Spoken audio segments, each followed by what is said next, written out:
Namah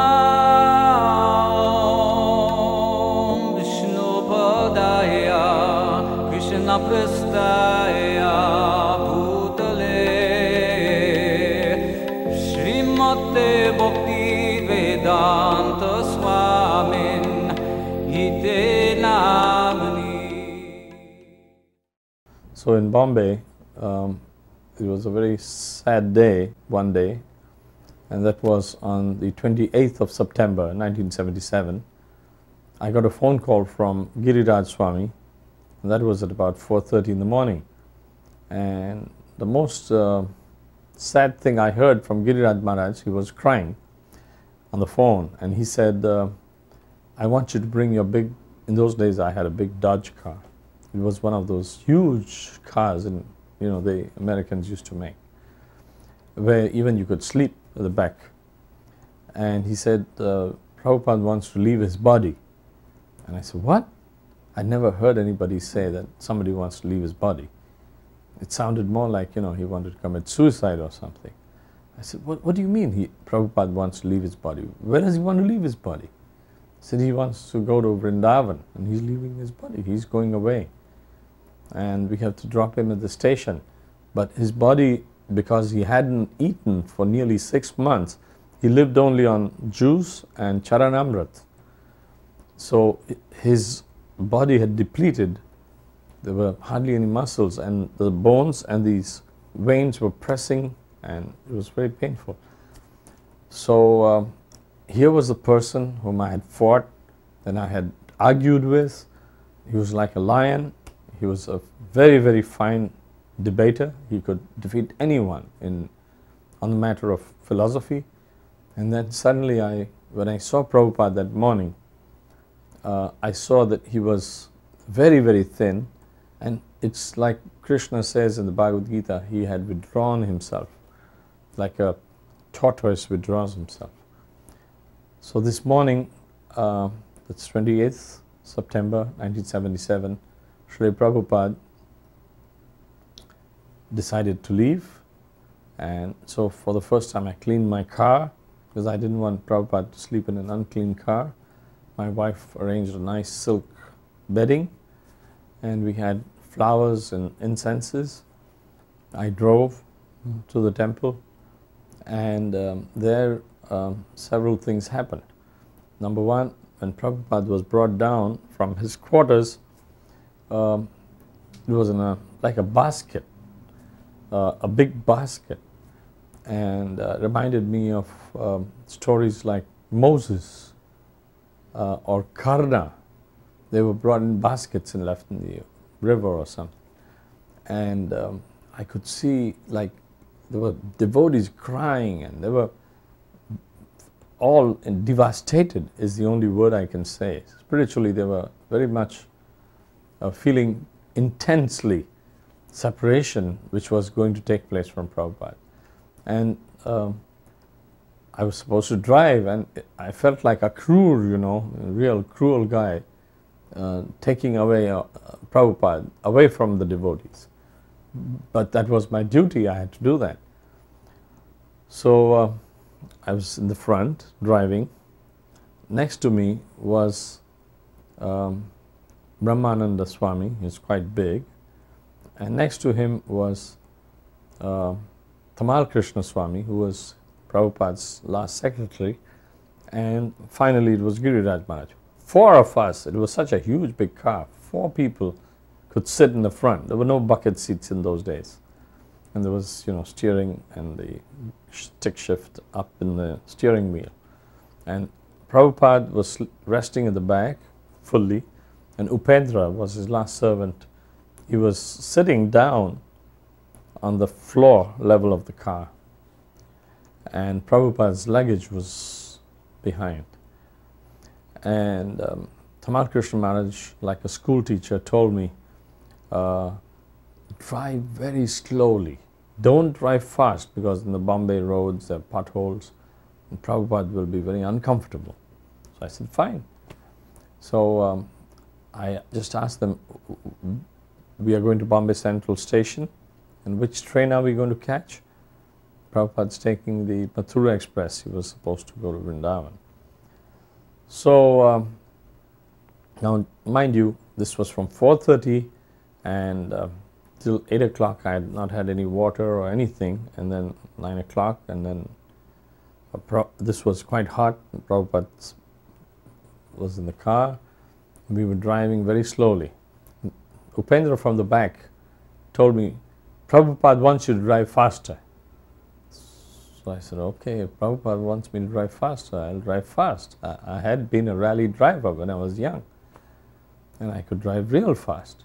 So I just picked up the speed. And in those days, these were huge, big cars with big guzzlers, you know, gas guzzlers. They could just move. The moment I pressed the accelerator, Tamal Krishna Maharaj got very upset. He said, I told you to go slow. What are you doing? So I said, well, I was just told by Upendra at the back that Prabhupada wants me to drive faster. So no, go slow. So I slowed down again. True enough, within a minute, Upendra was again telling me, Prabhupada had said, go faster. Now, why aren't you going faster? Now, I was getting, so I said, the real person I have to serve is Prabhupada, let me drive faster. And I said to Tamal Krishna Maharaj, you sort this out with Upendra and allow me to drive. So we reached, what we thought was, we reached too early to the Bombay Central Station. So myself and Ram Tulsi, another devotee there, we went to the station master to get the wheelchair for Prabhupada, to transport him from my car to the railway in his special cabin. So I just, by my usual style, I asked the station master, this Mathura Express is going at 11 o'clock? He said, didn't you read today's newspaper? It's 10:30. The timing has just got changed today. And I looked at my watch and I said, there are 5 minutes left. The train's going to go in 5 minutes. Ram Tulsi and I ran with the wheelchair. And I told that station master, I'll pay you anything, but stop that train. Don't start it till I tell you. And he said, what? I've never had such a request. I said, there's a big team coming and there's a very holy person. And he's going to leave his body in Vrindavan. And he has to be on that train. And he said, leave his body? What do you mean? I said, just run with me. And so we were running. I was quite young then. I'm now 57. But at that time I was 37. 20 years ago, yes. So we put Prabhupada in there. Oh, I told Giriraj Maharaj, you guys goofed. It's, the train's going half an hour early today. He says, no, it's there in the timetable. I said, whatever is in the paper, that doesn't matter. The station master is going to blow his whistle and the train's going to go. So we better take Prabhupada with us. So we ran. Some of the devotees got the thing ready for Prabhupada in his special cabin, which was non-air conditioned.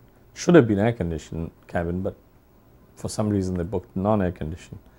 And then we took Prabhupada, and just a few minutes before the train was about to leave, he was comfortably sleeping in his compartment. Now, mind you, this was already nearly 10:30 and I was so thirsty. So I had just gone to pick up a soda bottle from the stand at the railway. And Prabhupada's servant Upendra says, Prabhupada's calling you inside. So I just left that soda bottle and I went in the cabin, wondering why is Prabhupada calling me. And Prabhupada said, come closer. So I went very close to him and he said, I want to thank you for driving me. And it was very touching because he was in so much pain. He was just about to give up his body. I had done nothing much except this. So right there in the train in front of everyone, I just offered my obeisances, caught Prabhupada's lotus feet. Tamal Krishna Maharaj and others, don't touch his feet. I said, no, this is it. This is the last moment I'll ever get. And I said, Prabhupada, I surrender to you. You are my spiritual master. And he put his hand in my hair and blessed me. He actually put his He got up with little pressure on his elbow and he was smiling sweetly. The train started. And some of the devotees said, look, the train started and you better jump off, otherwise the next station is, quite far away. Reluctantly, I jumped off the train, the moving train, and I kept watching the train till the last bogie had left. And I wasn't thirsty anymore and I couldn't care for the bottle. Then when I got into the car, with tears in my eyes, lo and behold, there was Prabhupada's garland on the steering wheel. He had not forgotten. There were a few conversations going on at that time that sort of all converged and expressed this thinking in Prabhupada about Gita Nagari. In one conversation, it happened downstairs in his house in Vrindavan. He was talking about his impending death. And he said, I have no lamentation in the context of his impending demise, so to speak. I have no lamentation. These are words he would use, death, demise, I'm just paraphrasing him. And naturally he had no lamentation. Sojati, nakanchati. But then he paused after saying, I have no lamentation about my impending death. He said, no, I have a lamentation. And one of us asked, not me, but one of us in the group, 3 or 4 people were there. You mean because you have not finished Srimad Bhagavatam? Srila Prabhupada said, no.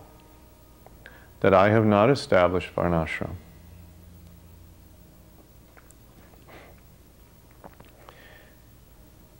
He said, 50% of my work is incomplete because I have not established Varnashram.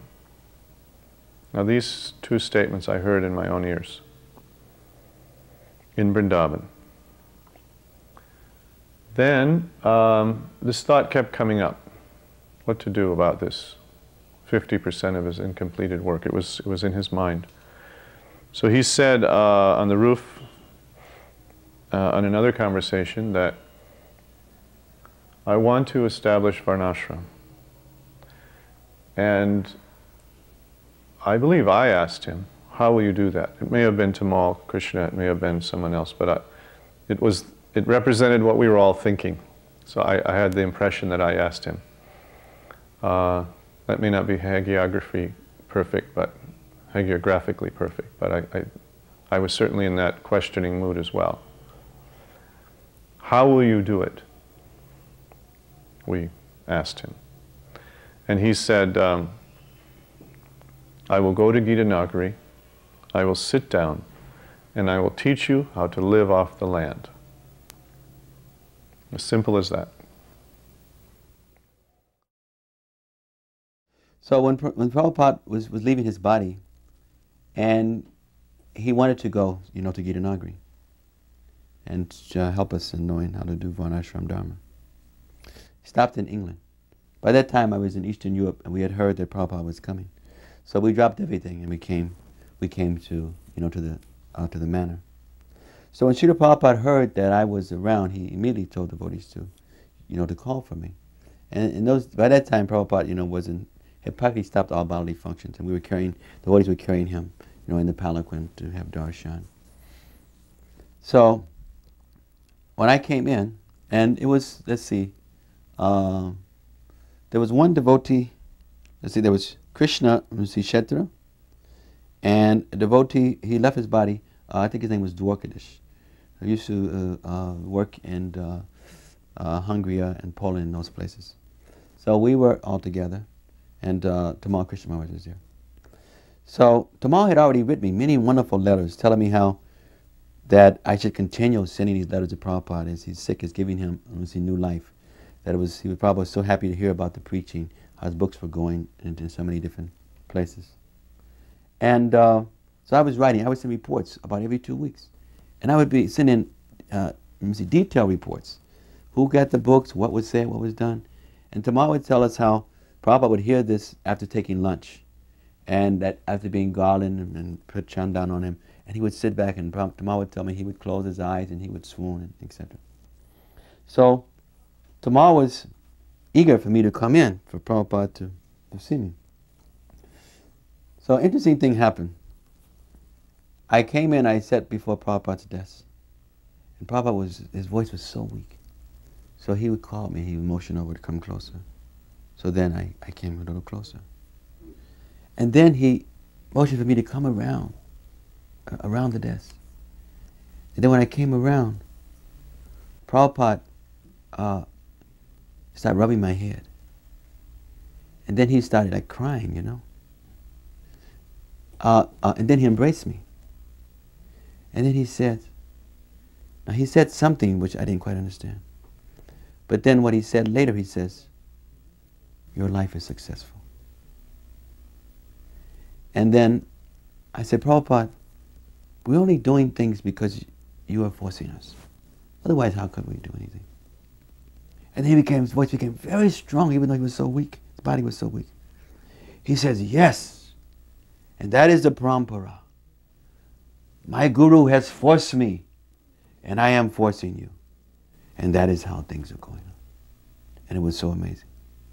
It was the most amazing experience I ever had with Srila Prabhupada. I mean, I couldn't appreciate it. And the next thing that happened shows you how I didn't appreciate it. Because it just came upon me, you know, it was so fast. And Prabhupada was like so weak and at the same time, he was, you know, so strong and giving so much love. So the next day, now this was the very last time I saw Prabhupada. The next day, Tamal wanted me to experience what Prabhupada's mood was when he would read these reports.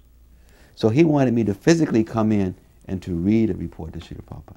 Because he would write me these letters saying how Prabhupada says, your work, he would give comments after, Tamal would read to him and then Prabhupada would give some comments and then Tamal would send me the comments. And they're some of the most amazing letters I've seen. And not because they're my letters, but they're some of the most amazing letters. So Tamal wanted me to experience what he was experiencing from Prabhupada. It's like Satyananda once told me, Sadananda. He had told me how once he was in the room when Prabhupada got a letter when I was in the communist countries. And Prabhupada didn't start speaking afterwards. He said, Prabhupada said, so he did not know the language. They do not know his language. He does not know their language. But the books are going out. He is a black man, a different race, and the books are going. He says, and the books are going, and he says, and Prabhupada went into like a trance. He says, the books are going, and he says, Prabhupada just went out like that. And so these are the kind of things that were going on. So Tamal wanted me to experience something of what they were experiencing when Prabhupada would read the letters. So now, the day before, Prabhupada has embraced me and told me my life was successful. And 5 of the devotees were in the room. So now I'm going around kind of puffed up, you know. Prabhupada has embraced me, you know. And everybody was saying, you know, people knew me then as Ganesham. So everyone was saying, those who knew that, oh, Ganesham was embraced by Prabhupada, this and that. So I was feeling cocky, you know. Prabhupada embraced me. So the next day I came in, reading my report. And the report, I think, was from our activities in Eastern Europe. And I started reading about the events of how the books had gotten out, this professor had taken, this library had accepted, this museum had accepted. And Prabhupada at one point stopped me. And he said, it is by Krishna's mercy, very piercing. He was chastising me that I was accepting, one, that I deserved his darshan, that I was feeling proud of what I had received. You know, he told me some other things in that same session about the communists, if they don't take the Krishna consciousness, they will have no grain, there will be many problems. But this one, he tuned into me and said like this. It was the very last words that Prabhupada had ever said to me, the very last time I saw him. And it just lived with me to realize that we must always remind ourselves that anything that we're able to do, it is by the mercy of Guru and the mercy of Krishna. So here, the best time I had with Prabhupada, most amazing experience was the day before, and the most devastating experience was the last one of this serious chastisement.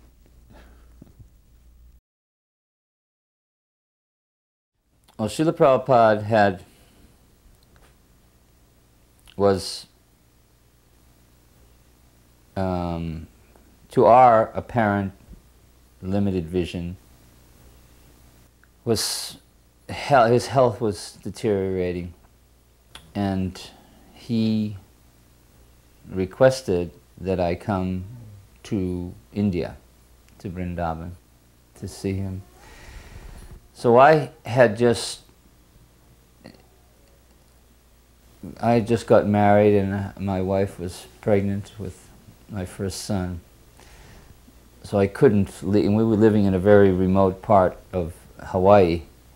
So I couldn't leave at that particular moment. But I promised that as soon as my wife had her baby, then I would come.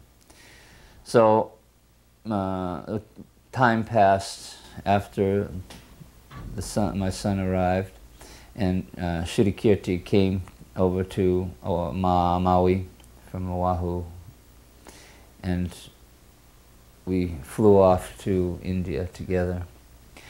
So at that time I wasn't living at a temple, so I let my hair grow a little bit longer than I should have. And when we arrived in Delhi, I thought, well, I can't go to see Srila Prabhupada like that, so we shaved up and had this big long sika. And Srila Prabhupada, when I walked in the room, it was a very sober mood, dark, and everything was subdued, and people were kind of morose, not making too much sound and everything. So I walked into Srila Prabhupada's room, and they said, oh, Srila Prabhupada, Madhudvisa has arrived. So Prabhupada sat up in his bed, and I paid my obeisances, and Prabhupada, first thing he said, whoa, look at Madhudvisa. He's maintaining such a nice sika. And he chuckled like that, knowing that, I hadn't maintained such a nice sika. I just had shaved up in Delhi train station. And the second thing he said, where is your wife? See, I had left Srila Prabhupada, I was a sannyasi, and then I had left and got married and everything like that. So that's not particularly the way you should do it. But Srila Prabhupada, he just shrugged that off. It was like immaterial to him. He wanted to know where my wife was. Not that, why have you got married? Why have you done this? He wanted to know, where is she? And he was fully aware that I was married and I had a child and everything like that, and he wanted to see her. And I said, well, Srila Prabhupada, she just had her first baby and she really doesn't want to travel. And she said, that's right, she shouldn't travel. But she is feeling okay? And I said, yes, she's feeling good. And you had a son? And I said, yes, Prabhupada, I had a son. And I said, and I named him Abhay Charan. Is that all right? And he said, yes. He said, that is okay. You've named him after your spiritual master. And then he went on to explain the famous purport that's in the Srimad Bhagavatam about the elephant and the crocodile. That the elephant is very mighty and very strong, but when he enters into the water, he becomes victimized by the crocodile because he's not in his proper atmosphere. If he's on the dry land, he can annihilate, he can crush the crocodile. But because he's in the water, he's at the mercy of the crocodile. So he said, similarly, we may be situated in the wrong atmosphere for executing Krishna consciousness. We must put ourselves in the right atmosphere, and then we can execute our Krishna consciousness and with all strength and vigor. So he said, it doesn't make any difference. You are a sannyasi, now you're a householder. That doesn't make any difference. The proper thing is just to go on with your Krishna consciousness, execute it. If you can't execute it, if you're becoming weak by artificially embracing a sannyas order, and you must take another order to become strong again, that is all right. But the most important thing is don't leave the association of the devotees, and continue on with your Krishna consciousness. And he made me feel so good. When Prabhupada asked me about the Bhagavatam, called me, he was getting a massage, and called me up and asked me, said, so in my absence, you can complete the Srimad Bhagavatam. I said, yes, Prabhupada, I try to do that. Yes. I said, okay. Good. And I said, and if I have questions, I could ask Sridhar Maharaj. He said, yes. He said, he is the man. You can ask questions. Yes, that's okay. That's good. I wasn't actually around. I mean, I was right there, but I wasn't around Prabhupada too much in the final weeks, actually, because for the final part of the Bhagavatam, Prabhupada asked me to do the translation. So I was actually translating the verses for the final volume, and that took all my time. Because what I would do is I'd do the transliteration, I read all the commentaries, I'd translate the verse and do the synonyms, and then I would bring it down to him and read it to him. And then we'd hold the microphone to his lips and he would dictate the purport for that last volume. So that kept me pretty much occupied, because I would have to have everything ready to read, and it would take a lot to make sure that it was right. So I had to go down and read it, and I'd go right back up to the room and work on the next verses, because if he could, anytime Prabhupada was ready to do more, I had to be ready. I mean, there was no saying, well, I'm not ready. And, you know, that was it. That's Bhagavatam that people wouldn't have. So for the last weeks, that's basically what I was doing. So I was right there. I was right in the next, in the compound, but I was always translating, you know, as fast as I could. So I was reading one letter from our godbrother Siddha. Now at that time, historically, Siddha had been a bit of a iconoclast in ISKCON. He was apart from the most of his godbrothers. He had his own unique style and perspective on things.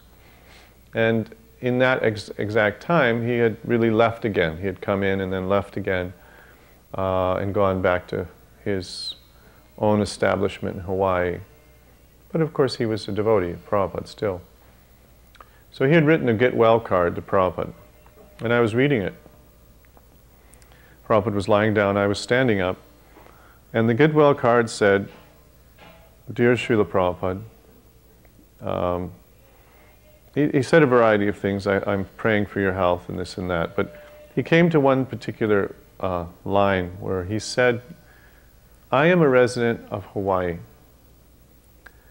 and I hope that if you think of Hawaii sometime, you may also think of me. And I suddenly heard Prabhupada choke up, and it burst out.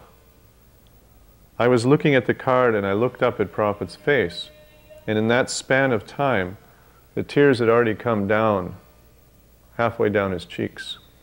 So I don't know if they sprayed out or what, or if they were already dripping, but they were clearly down at the level of his nose, the bottom of his nose. And he choked up and he said, I am always thinking of you. I can never forget. And this was indicative of the way he was at that time. Any nice thought could bring him to tears and to deep appreciation. Someone brought ice cream from New Vrindavan to Prabhupada in Vrindavan, the final days. And Prabhupada took it right on a teaspoon and ate ice cream from New Vrindavan. They had dry ice that kept it cold. And they brought him a ring they had made. And as soon as we showed Prabhupada the ring, he said, so, where is the bride? He said, where is the bride? Prabhupada's position, you know, after you were with Prabhupada for a while, you got used to Prabhupada's physical condition that was so devastating when you first saw. So we would be around Prabhupada's bed, and then new devotees would come in, and as they first saw Srila Prabhupada, they'd start crying, and it would be so pathetic that we'd all start crying. The Swedish devotees crying when they first saw Srila Prabhupada. So we'd all started crying. And then Prabhupada said, at one point he says, "Why are you all crying?" So he said, "Srila Prabhupada, we're crying because you're so sick and we are afraid that you may leave." And Prabhupada said, "I will never leave you." He said, "I live forever in my books. I will never leave you. I'll live forever within my books, so there's no reason to cry." He said, "Old people die, that is natural." He said, "When a young person dies, that's some mistake, because young person should live to their old. When they're old, they should die. And that's, for me, it's natural. It's a natural thing, so don't cry." So then one devotee said, "But Srila Prabhupada, we're crying because we can't be without you. And when you leave, we won't know how to communicate with you." And Prabhupada said, "Oh, I will communicate with you through your heart." He said, "I will come to you in your dreams as Chaitya Guru. I will communicate with you through dreams," Prabhupada said, as Chaitya Guru. I also found that a little controversial because I thought my godbrothers wouldn't have approved, but Prabhupada had said it. Prabhupada said it right there, that he would communicate with us through dreams. So Prabhupada wanted to go to Govardhan. So he said, "I want to go to Govardhan," and everyone's saying, "Srila Prabhupada, we don't think this is a good idea, you know." And Prabhupada said, in this room it's like being killed by Ravana." He said, Marichi, he said, he was given the choice to be, if he didn't become a deer and go and tempt Ram away from Sita, Ravana would kill him. And if he became a deer, Ram would kill him. So he told Ravana, better to be killed by Ram. So better to be killed by Ram, better to go to Govardhan. If I stay in this room, it's like being killed by Ravana. So, but Prabhupada, you can't go. You know, the doctor said, "Prabhupada, you won't even make it to the gate. If we carry you, you won't even make to the gate." So there was a big discussion right around Prabhupada's bed, and Prabhupada said, "You have to do this outside. I cannot, you know, it's too exhausting to hear this going on." It went on for maybe 15 minutes, discussion right in front of Prabhupada, and Prabhupada said, "Go outside." So they went into Prabhupada's garden, and they had a big discussion. I was just talking to Bhartrash about this. Went on and on and on. It seemed, I only remember, one person on Prabhupada's side and everybody against Prabhupada, and I was on the side against. And Tamal Krishna Maharaj seemed to be the one who was on the side not to take Prabhupada to Govardhan, and Hamsaduta was the only one, and Lokanath, who went to get the cart, were on Prabhupada's side to take him to Govardhan. So this went on and on and on until the cart came to the Krishna Balaram gate. Then we hear, the cart's here. Now it's time to move Prabhupada from the bed to the cart. And it's night. It's getting dusk. I mean, not only are we going to put Prabhupada on the cart, which is probably going to kill him, but it's going to be at night. So it'd even be worse, you know. So Prabhupada would want to go. No one would see. It would be at night. He would go and he would leave his body somewhere, and, you know, this is what we feared. So we all went in, and myself included, we all went around Srila Prabhupada's bed and we said, "Srila Prabhupada, please don't make us put you on this cart." And Prabhupada said, he didn't say anything. And then we begged him, and we were almost crying. We were crying. And then Prabhupada said, "If it worries you so much, I don't need to go." And it's just like the whole anxiety level just went from a 50,000 to back to zero, you know. And then everyone just, it was just like, oh, now we can relax. And then people started moving out of Prabhupada's room, you know. And it seemed like most of the people were out of the room. There weren't many people in the room. But I was still there, and I don't think there were many other people in the room. And Tamal Krishna Maharaj, I'll tell you this, I worked with him after Srila Prabhupada left for 7 years. You know, Siddhanta, how much I worked with him, how close I was with him. And why I worked with him was because I was so impressed at the excellent service that he gave Srila Prabhupada. You know, if you had everyone, even people who didn't like Tamal Krishna Maharaj, they saw how he served Prabhupada, and we were impressed that no one could have served him like this. You know, so, but because Goswami Maharaj was also very intimate to Prabhupada, he got very fried at this situation. And he went up to Prabhupada and he said, you know, Prabhupada, we can't understand why you do this. Why you insist for us to take you to Govardhan. We get so upset, we so worked up, and we just get this cart and we bring it over here, and then we're so worried, we put you on the cart, you're going to die, we get flipped out, and we become more protective of you, even more than before, and we just said, I just can't take it, Prabhupada, why do you do this? And he almost screamed at Prabhupada. And then Prabhupada said, it's my duty. Goswami said, what? He said, it's my duty to make you love me more. And Goswami said, oh. He walked away. And I just remember Prabhupada saying that, to make you love me more. And whatever love I had for Prabhupada just multiplied like 1,000 times. You know, he probably just made you love him so much. If you were with Prabhupada, whatever love you had for Prabhupada, he just increased it, and you just become more and more loving with him. His duty, he said, was to make us love him more. What wonderful duty. We already love Prabhupada, but he's getting us to love him more. This is Vrindavan. Srila Prabhupada departed from Vrindavan on November 14th, 1977. This was approximately November 8th or November 10th. So I came to Vrindavan. I was in the Hyderabad farm, which was very important to Srila Prabhupada, so I was staying there.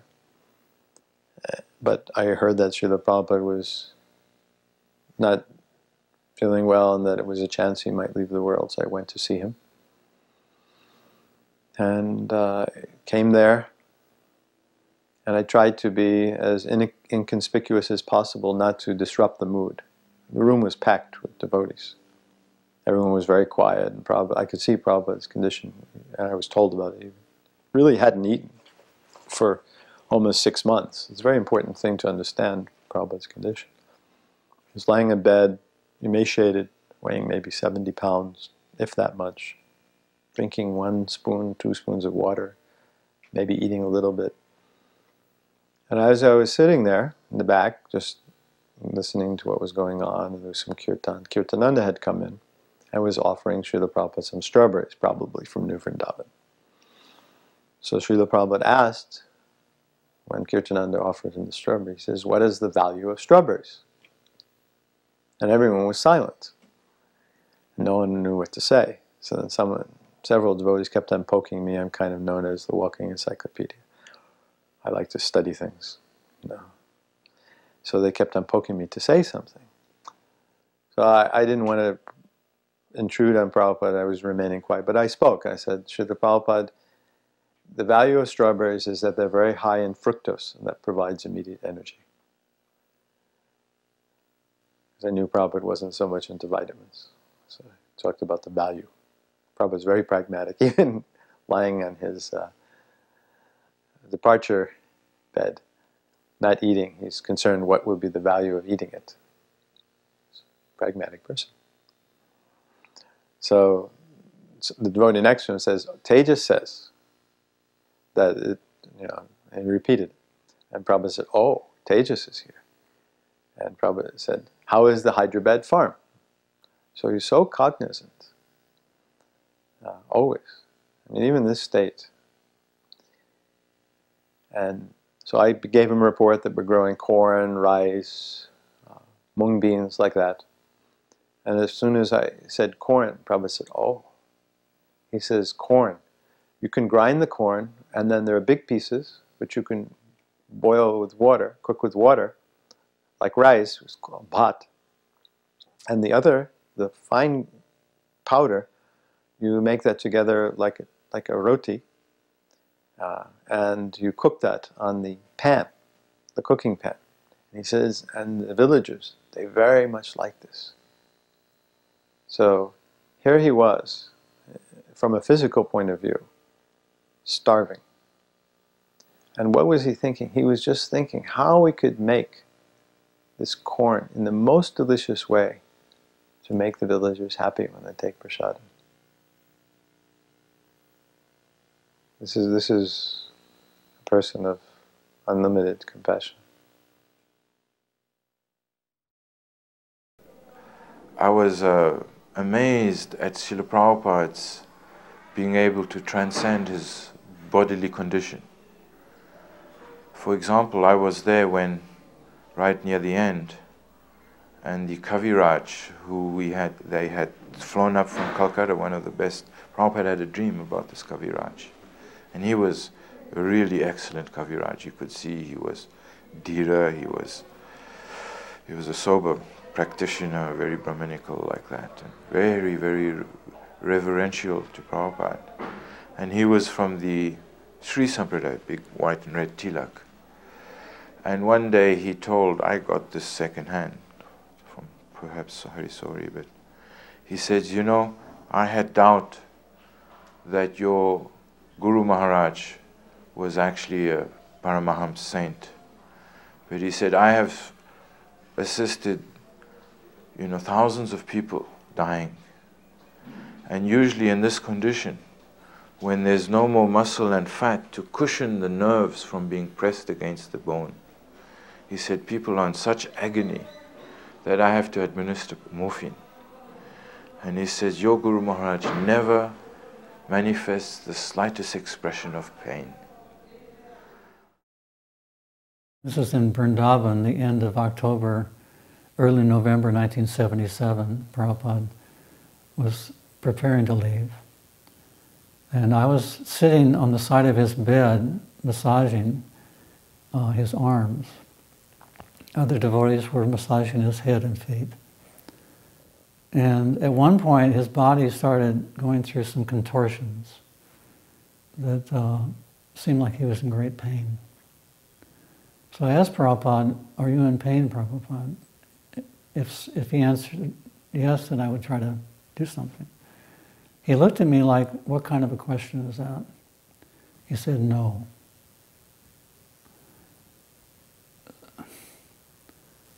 So Prabhupada was not affected. In the final days, which was the most poignant, we were there in Vrindavan and having like the vigil, the kirtan, and taking turns chanting softly with the little cymbals. And at a certain point, I got sick. I got this fever. I don't know what it was. I just one day just walked back to my room and just collapsed right in my room, and just fever. And so I was sick for a few days, and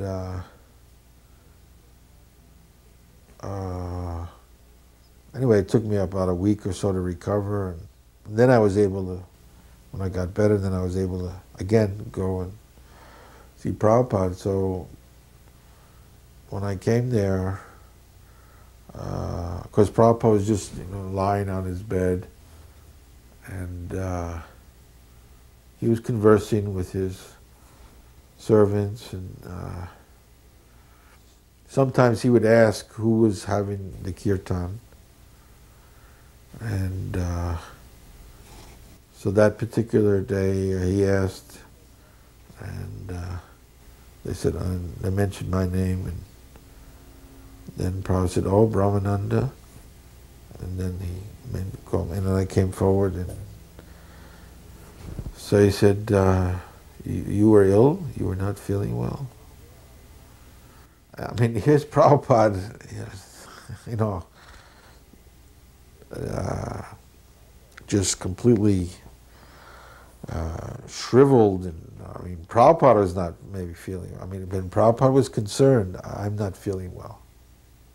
I had just a little fever, and here's Prabhupada on his departure bed, and he said, "Oh, you were not." I mean, he with such concern, and really with love, and I just was totally affected by that. How Prabhupada could be thinking that I wasn't feeling well. So I think this is the thing that affected me most, how much Prabhupada loved us. But the thing is, we're not very lovable. And we all have defects and so on. But why did Prabhupada love us? And he loved us because he saw us as servants of Krishna. And he also even said that we were sent by his Guru Maharaj to help in his mission. But anyway, Prabhupada saw us as Krishna's servants, and his mission was to spread Krishna consciousness. So whatever we could do to assist and do something in this cause of Krishna consciousness, Prabhupada very much appreciated. I was also there when Prabhupada disappeared, left this world, and I'm sure you've probably heard plenty of stories from the devotees that were there. My own feeling at the time, it was just such a feeling of helplessness and desperation, because in fact it was like that a lot during the last couple of months, because it just felt like it was inevitable, but you couldn't stand the thought that he wasn't going to be with us. And on that last day, everyone was chanting. At first there was a kind of a back and forth, and then everybody began chanting together in the last moments. And again, it's not something you can empirically establish, but it felt like there were many more people in that room than were actually there. It felt like there was a heavenly chorus. It felt like there must be so many other personalities from other places who were present. And there was this tremendous feeling. I'm not trying to make light of it. It was like a Technicolor finish. You know, like when you have this spectacular ending to a movie or something. It was like this glorious chanting was going on, and Prabhupada was, with his last breath, was Hare Krishna, you know, uttering the syllables Hare Krishna, and you could almost feel the ascent. You know, it was like you sensed, okay, he's ascending now, he's with Krishna. And the emotions were so intense in the room, and some devotees became completely hysterical, crying. One devotee threw himself on the floor and just weeping, he couldn't control himself. Other people were completely stricken or stoic, or there were so many different kinds of reactions. But it was a very intense moment. But there was nothing inauspicious about it. It was completely auspicious. Sometimes they describe the sentiments of the gopis as being simultaneous nectar and poison. It was kind of like that. It was ecstatic because you knew that Prabhupada had perfectly executed the mission of human life and was back to Godhead. And but for us, it was loss, irretrievable and irreplaceable loss. So it was a very difficult period. After Prabhupada had left, devotees were collecting memories of Srila Prabhupada, and no one had gone to see his godbrother, Dr. O.B.L. Kapoor. So I decided to go to see Dr. Kapoor when I was in Vrindavan one time and ask him about his memories of Srila Prabhupada. And he gave me a very beautiful story. And he was 13 years younger than Prabhupada, but he used to come all the time to the pharmacy and to ask questions, discuss Krishna Katha, like that, and they became really close. So one day when he came, Prabhupada handed him a vial. Said, here, take this vial, this tonic. This would be very good for your health. So Dr. Kapoor said, yes, I will take this, thank you very much. But why you don't give me the tonic that you're taking? So Prabhupada said, well, what tonic is that? He said, you know, the tonic of Krishna Prem. Prabhupada laughed. He said, well, I don't have that tonic, but I do know the formula. And Dr. Kapoor said, well, if it's not a secret, perhaps you can share it with me. He said, yes, I can share it with you. It is not a secret. The formula is Trinadapi Sunichena Taroriva Sahishnana Amanina Manadena Kirtaniyasa Dahari, and I shall spread it the whole world over. So Trinadapi Sunichena, more humble than the grass. Taroriva Sahishnana, more tolerant than the tree. Amanina Manadena, not desiring any respect for myself, but desiring to give all respect to others. Kirtaniyasa Dahari, in such a state of mind, one can chant the holy name of the Lord constantly. So at the time, Dr. Kapoor thought he was just making a casual pronouncement. But he told me, now that I look back over the years, I realized that even at that time, he had a plan like that. He was thinking like that. I shall spread it the whole world over. So I was thinking how Prabhupada said this is the formula to get Krishna Prem. And Srila Prabhupada was the embodiment of that verse. So I want to give some of Srila Prabhupada's pastimes to show how he embodied that verse. So, Trinadapi Sinechena, more humble than the grass. This is a pastime that Srila Prabhupada performed in New York in July 1972. It was just around it was actually the July 4th holiday weekend. And devotees had come from all over the East Coast, from far south as Miami, as far north as Montreal and Toronto, as far west as Chicago and St. Louis. And there were thousands of devotees in the New York temple.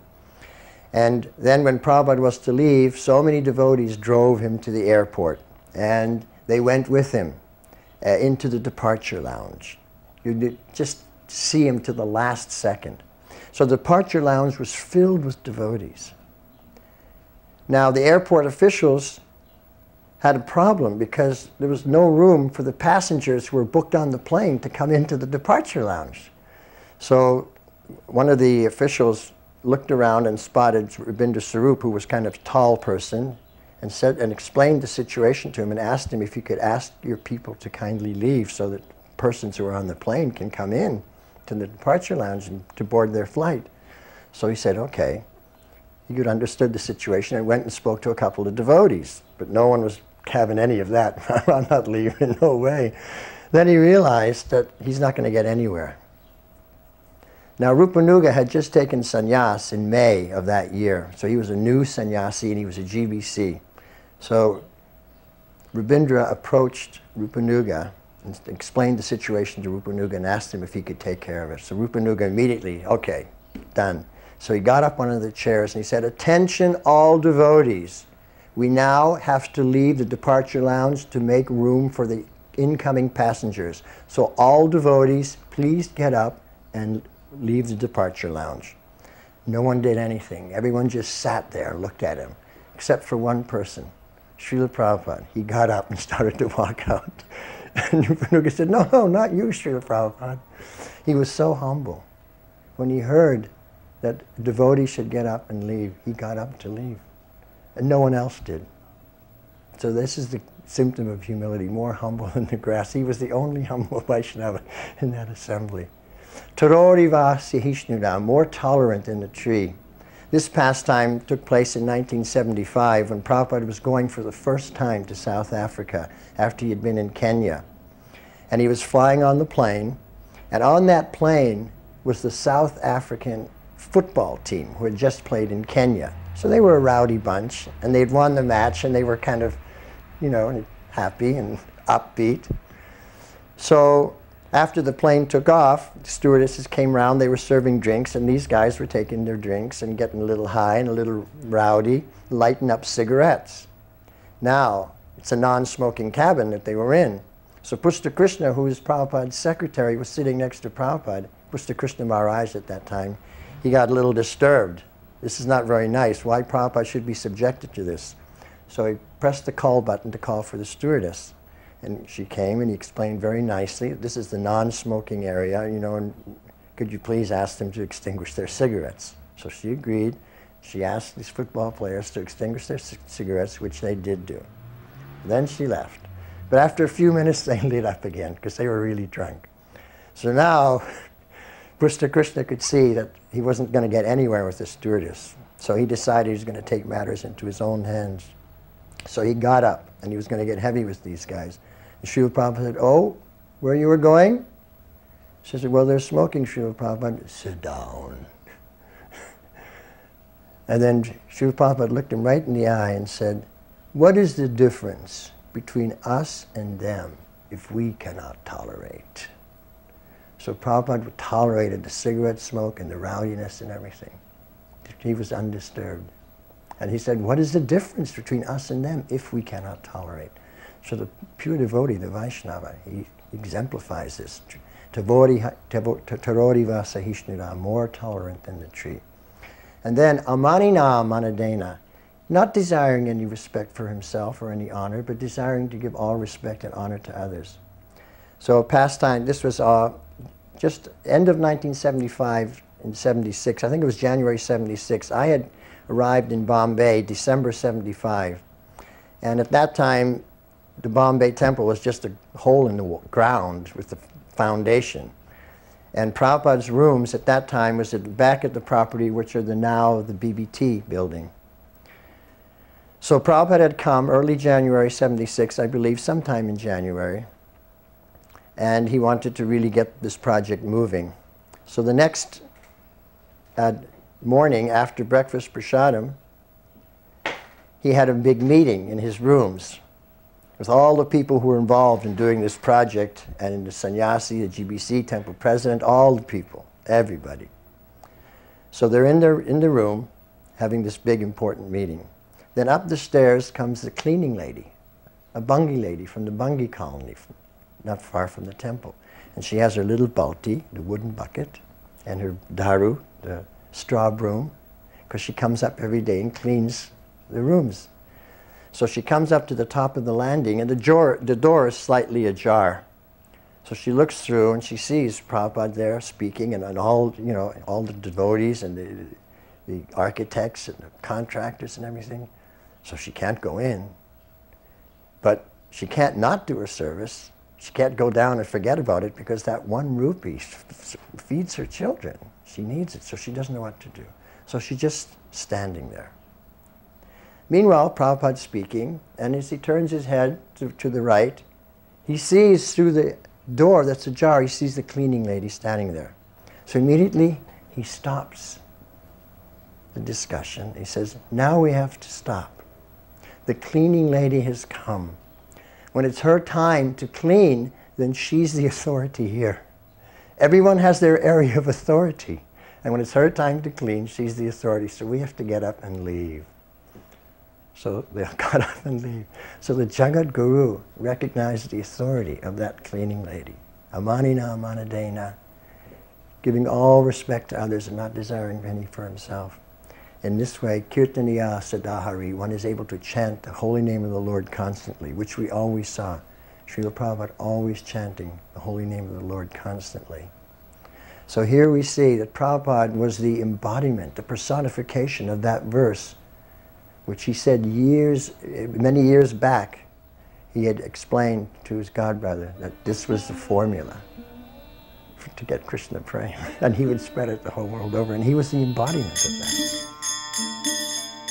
Krishna Kirtana Ganana Tanapano Anilo Premadana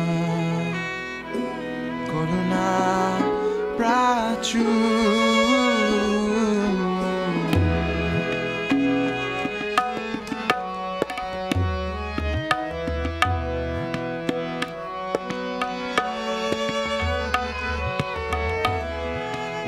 Nani